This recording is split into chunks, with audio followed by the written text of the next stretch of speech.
Hello guys, magandang umaga sa inyo lahat. Ito ulit si Mike Padua at nakita ulit tayo sa pinaka-update sa bagyong si Egay with international name Tuksori na yung araw po ng Martes, ika-25 ng buwan ng Hulyo 2023. At ito po ay ang ating Tagalog version. Pinaglilikod sa inyo ng Typhoon 2000 in partnership with Naga College Foundation, Aboitiz Power, Bank of the Philippine Islands, Avenue Plaza Hotel, ang lokal na gobyerno ng Naga City, headed by our Honorable Mayor Nelson Legacion at ang ating Honorable Congressman Gabby Bordado of the 3rd District of Camarines Sur.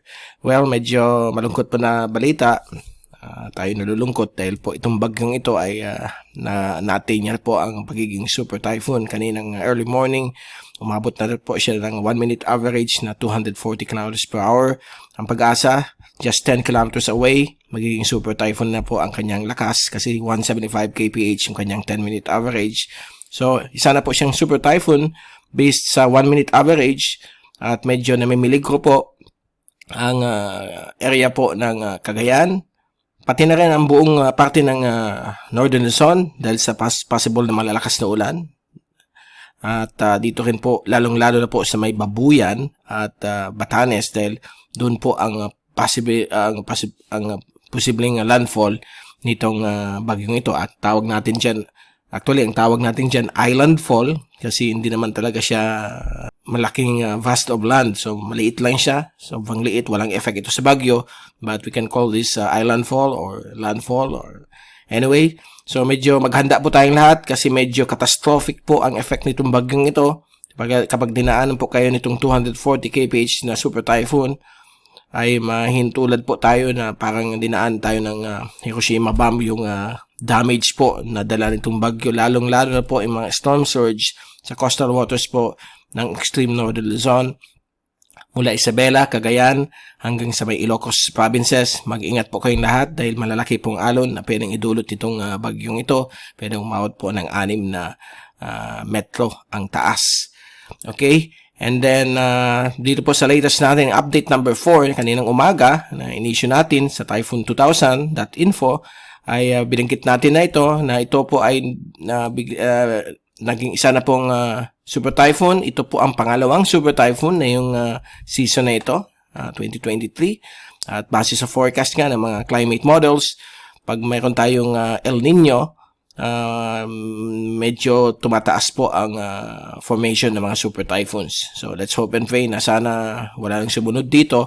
But ang importante, resilient enough tayo, maghanda tayo sa mga susunod pang buwan, lalo na sa bare months, dahil mas marami dyan ang mga ganitong kalakas na mga bagyo. Sana mag-recover sila lahat at hindi tamaan ang bansang Pilipinas.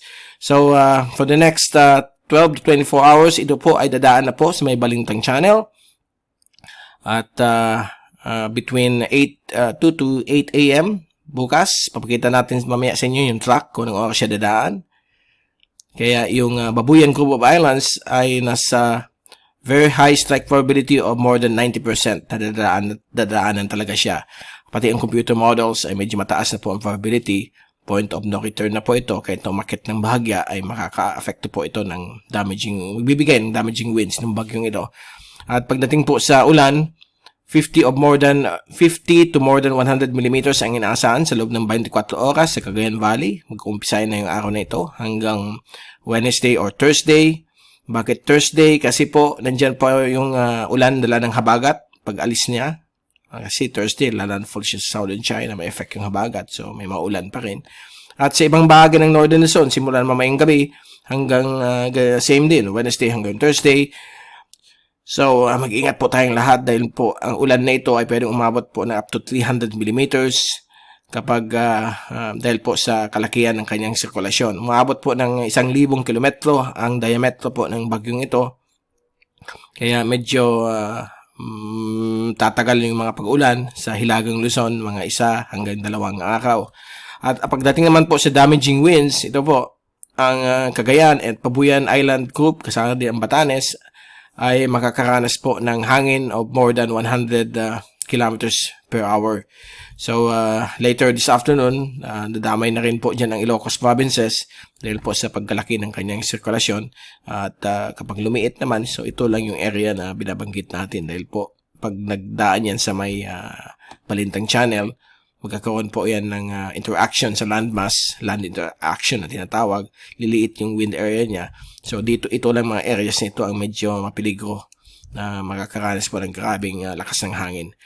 Pagdating sa storm surge, yung mga coastal waters ng Northern Luzon ay maghanda din dahil may alon na umabot po ng lampas sa 3 meters ang inaasahan. At ito po, may pakita natin sa inyo yung sa Pag-asa na storm surge. At binabanggit dito na itong areas po ng Northern Cagayan, Eastern Cagayan, Eastern sections ng Isabela ay magkakaroon po ng storm surge height of more than 3 meters. Dahil po isa na po siyang super typhoon, so pwedeng umabot po ng 5 hanggang 6 na metro ang taas ng kanyang alon, dala ng storm surge. Lalong-lalo na po itong mga areas po ng Babuyan Island Group. Okay? And then, itong areas naman po ng Batanes, magkakaroon po ng storm surge height of 1 to up to 3 meters lamang. Okay? At kasama po ang northwestern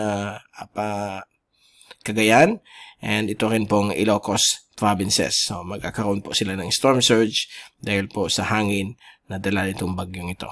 So, ang lahat ng detalye na ito ay nasa website ng Pag-asa, bagong.pagasa.dost.gov.ph, at i-search na ninyo doon under tropical cyclone. Nandyan sa baba niya ng mga storm surge updates. At ito naman po yung wind signal ng Pag-asa. Nakataas na ang signal number 3 sa Babuyan at hilagang bahagi ng Apayao, Northern Cagayan, Eastern Cagayan din, and dito rin sa Northeastern Isabela nasa signal number 3, while signal number 2 naman po ang Batanes at ibang bahagi po ng Cagayan Valley at Ilocos provinces. At mamayang 6 to 12 hours, dadagdag ulit ang signal nito. So, check out na lang po ang website ng Pag-asa at sa typhoon2000.ph sa mga latest updates sa mga signals. May mga links tayo doon sa website natin towards Pag-asa. And then, ang ibang areas po ng Northern Luzon, La Union, dito rin sa may Central Luzon, Metro Manila, Southern Luzon, Calabarzon, kasama po dyan, at Bicol Region, Northern Samar, Marinduque, Burias Island, Ticao Island, ay makakaranas po ng pagbugso ng hangin na hanggang 60 kilometro dahil po under signal number 1 po sila. So, signal number 1 lang po yan. Hindi na po yan tataas kasi hindi naman po gender ang direksyon ng bagyo. Ang direksyon ng bagyo po ay patungo po dito po, dadaan. Okay? So, yung wind area niya na malakas ay nandito lamang po. So, yan po ay mga posibleng magkaroon ng damaging winds ang Northern Luzon at ang area po ng Batanes. So, please take all necessary precautions. Okay? Ang signal ay aakyat pa po yan, lalong-lalo na po kung i-upgrade ng Pag-asa bilang isang super typhoon. Kasi po, ang signal number 5 ay nakareserba lang po yan sa super typhoon. So, baka yung dating areas ng signal number 3, bigla-bigla aakyat yung signal number 5. Iba-bypass ang signal number 4 kasi naging super typhoon na po siya. Kasi within 12 hours na lang po ang span yan bago, within 12 hours na lang po ang time span yan bago ma-experience po yung malakas na hangin na more than 185 kph, yung tinatawag nating bugso. Okay? So, yan po ang latest sa wind signals mula sa Pag-asa. Ito po yung fast animation mula sa University of Wisconsin at nakikita po natin ang pagdating po nitong bagyong ito, yung kanyang core, kasama yung eye wall at eye. At yung pinaka-dangerous part dyan ay yung talagang eye wall. Diyan po ang karabing lakas ng hangin. Diyan yung near the center na 200 plus. And then, yung habagat ay patuloy pa rin nagbibigay ng pabugso-bugsong ulan. Minsan malalakas, minsan mahina sa may Western Visayas. Ang Mindanao medyo clear na po, although may konting habagat pa rin na darating sa may Zamboanga Peninsula later this afternoon or evening, pero ganun lamang. Okay. And then ito. Meron tayong bagong LPA dyan, pero sa susunod na lang po yan. Kung ano magiging forecast niyan. Tutok po na tayo kay Egay.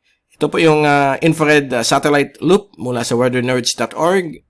At yan po, pag nasa loob po kayo ng red na yan, talagang destructive o damaging winds po yan. At nakikita po natin, may mga patches na po ng squalls. Ito po yung mga pabugso ng hangin at mga malalakas na ulan. Nasa sirkulasyon na po, outer bands ng bagyo ang Northern Luzon. And dito naman sa Bicol, Western Visayas, yung habagat. At ito po yung sa windy.com, zoom in satellite animation. So, kitang-kita po ninyo, affected ang Western Visayas, Panay, Iloilo, Guimaras, Negros, Bacolod, yan. Palawan, Busuanga, Coron, Mindoro. At yung ibang ulap ng habagat ay pumupunta sa Bicol, kaya nagkakaroon din tayo mga pag-ulan-ulan, pabugso-bugso in every other hour, gaya dito sa Naga. Paminsan-minsan may malalakas na ulan, tapos hihinto naman. At medyo lalakas din yung hangin mula 30 hanggang 60 kph at bawal pumalaot po sa mga maliliit at medium size na mga bangka. Okay? At dito po, mas delikado na po dito sa area na ito.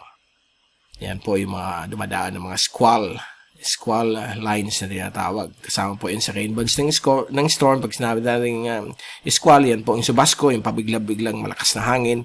Tapos hihinto na naman. Tapos nandiyan naman yung ulan after a few minutes or hours.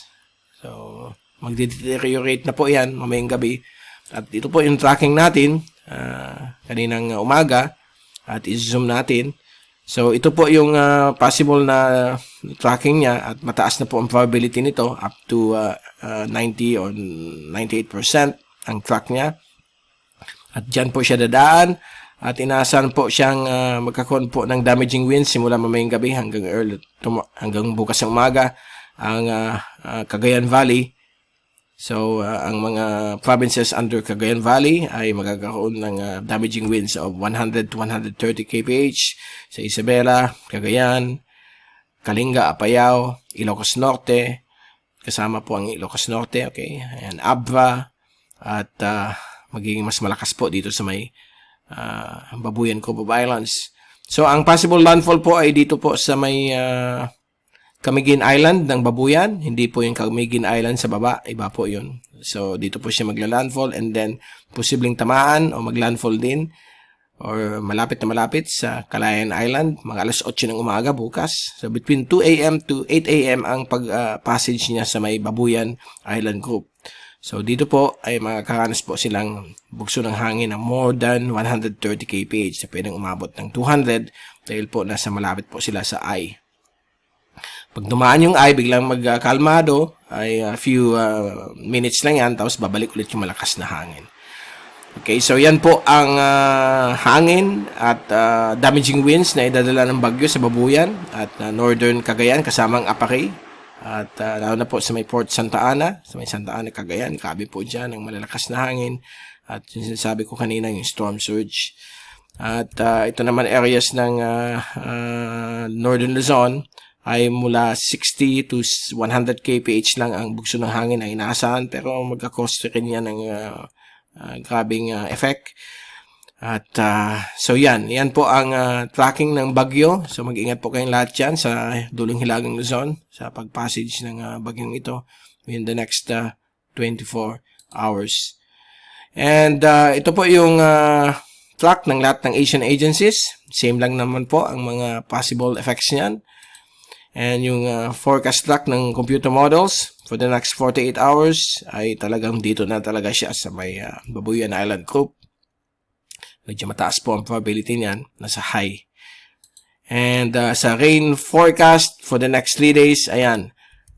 Kita niyo dito sa may Northern Luzon, pagdaan ni bagyong Egay, ay magkakaroon po ng more than 100 millimeters na ulan for the next 3 days.